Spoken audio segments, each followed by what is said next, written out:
the Philadelphia Eagles made some noise in the media this week.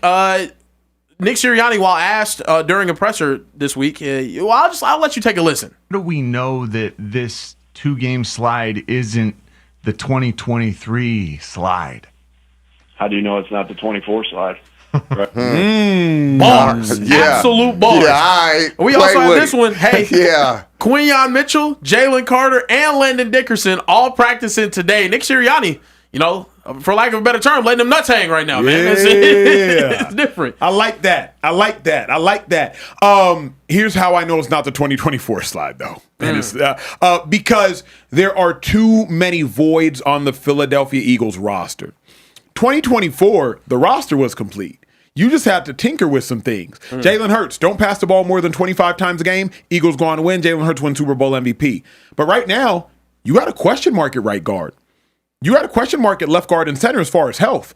You got a question mark at cornerback opposite Quinyon Mitchell, even when Quinyon Mitchell's healthy. You got a question mark at safety opposite Reed Blankenship. You got question marks all over the field. So to me, it's not just like the Eagles are struggling by happenstance, T. No, the Eagles roster just actually isn't as super team as it was last year because of injury and because of some major vacancies. The biggest question mark for me is twofold. That offensive line and corner. Yeah. That's it. Keely Ringo got picked on a little bit the last couple weeks. Yep. If they can find somebody opposite of Quinyon Mitchell and, just put Cooper DeJean back. Mm-hmm. Put him back at corner. But the problem, T, what you just said sounds so easy, but it's impossible. That's what he did last year. No, I'm saying if they can find somebody opposite Quinyon Mitchell, there's nobody you can find 7 weeks into the season to come play cornerback for you right now. Maybe I think Stephon Gilmore is a free agent, but there's nobody you can find to just walk in and play cornerback right now. It's somebody has to be on that team that understands, I got Jalen Carter and these boys up front. I just got to hold up for a split second. They get into the quarterback. But here's the other question. Who are these boys? Nolan Smith, hurt. Zadarius Smith, just retired. Mm-hmm. Jalen Carter has been underwhelming all season. Jordan Davis has been great, but he's a run stopper. Yeah. So, these boys that you speak of, the days of the Eagles having 70 sacks, that's 3 seasons ago. And you know why they had 70 sacks? Because they were getting ahead of people, forcing people to throw the ball. Now the games are tight. Yep. So now they're able to run the ball. They're able to, the whole playbook is open. Yeah. And so they have to get offensively, first 10. Listen, man. Kevin Patullo. Let me give you the first 10. Mm-hmm. Get AJ Brown, 2 balls. Devontae Smith, 2 balls. Saquon, 4 carries. The other 2, go to Goddard, whoever you want. Mm-hmm. That's how you do the first 10. They ready to go. They locked in. How important is it to get a receiver touches early? Because James Jones would always tell me a receiver's game doesn't even start until he gets a catch and gets tackled. You just want to get hit. Once you get that at least for me, and they always, not always, but the majority of the time, they would make sure me and Chad got the ball in the first series. Once you get that first tackle, butterflies go away, you locked in. Yeah. You are all the way locked in. You blocking hard, run away from you. You not just jogging, looking. You really sprinting to get to the corner in case the back break it. Yeah. You ain't getting the ball. You just kind of jogging, looking. So for A.J. Brown, then, it's not about him getting catches just for him getting catches' sake. No. It's about him getting catches so that he can be involved in a game sake. Yes. If A.J., even if he doesn't get the ball, and he knows in the first 10, they trying to get me the ball, you involved. Care Bear, why the hell you laughing? It's just a lot of talking about what's going on with the Eagles and the rhythm and whatnot. And I really think if their quarterback play was beyond average, they would be in a comfortable position right now. I'm just being honest. So he below average. Do you think he's been above average this season? I'm saying he's average. I'm not saying he's below average. I'm saying he's straight up average. They need above average performances to be undefeated right now, and he cannot do it. Nah, he's above average. He's been playing above average. He's just not playing at the level that people expect him to play at because they're the Eagles and they were dubbed, them and the Ravens, the super teams of the National Football League. Yeah. And so now he's not a super team quarterback though. He's what makes this team not a super team. If every other piece is not working perfectly in cohesion, it's not a super team. It looks like a super team roster-wise, but whenever you have him go out there in clean pockets and miss touchdowns It's not like they're not being drawn up. I watched him overthrow Devontae Smith last week. I'm sorry. I might sound like a hater. Y'all can say I'm a hater.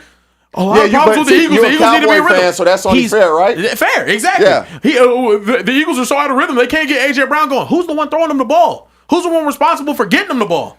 Devontae Smith, Saquon Barkley, A.J. Brown. They all start eating whenever Jalen Hurts can operate. And right now, sorry, he's just not doing enough. You know the ball when A.J. Brown got overthrown, he kind of slowed down, right? Yeah. He slowed down a little bit. If he keeps running, he catches that.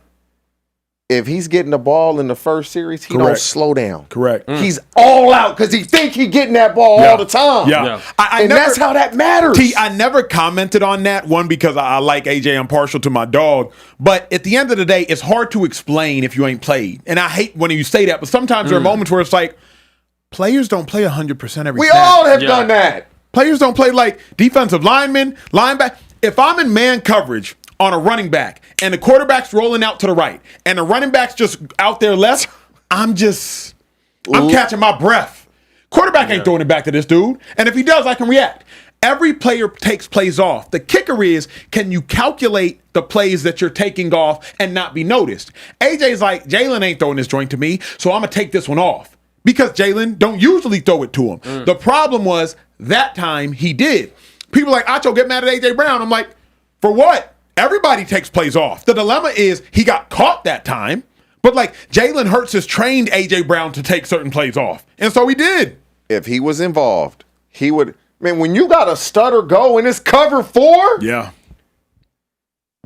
we're going to give him a football education. Go So when you ahead. play cover 4, we talked about this last time I was here. It's basically a match defense. Correct. So the number 2 receiver, if he stays vertical up the field, safety. it's a man situation for the safety. Yes, sir. So once you stutter past 10 yards, he has to honor and respect that. Man to man. I'm going right by him. So when you see cover 4 and you have a stutter go and you A.J. Brown, you like, hell yeah, touchdown. But you ain't been getting the ball, so you just like, why am I running this route? Yeah. Oh, it's coming to me. Yeah. And that's what happens when you're not involved. Yeah. He Early did in half-ass run that route. It could have been a touchdown. So Do you blame AJ? You have to blame AJ. That was a Yeah. good ball. If Nah, he's that was running AJ's full fault. speed, that's a touchdown. You have to blame him. But I've also done that myself. And so it's like, I'm not going to, every receiver is taking off. Yeah. Then you slow down. The ball coming on, shit, I got to go. Yeah. Too late. But to me, it's almost like the boy who cried wolf. It's almost like AJ runs that route 10 times and Jalen throws it once. So the 9 other times he runs it, Jalen don't throw it. So when he finally does run and Jalen throws it, like, bro, I ain't used to you throwing it. And I just empathize with the reality of human football players. It's not Madden. Players play games normally. So if I'm not used to getting that ball, I don't think it's coming. Well, If I'm the Buffalo Bills, I give up my late first-round pick to the Eagles. Y'all want this first-round pick? Let me get A.J. Brown. Let's go. yeah. Yep. That's what I do. Yeah. I think that is what should happen, to be honest. That's been rumored. Yeah. I mean, like heavily, but yeah, I think the Eagles' issues, they start with Kevin Patullo and they end with Jalen Hurts. That's what I That's just how I feel.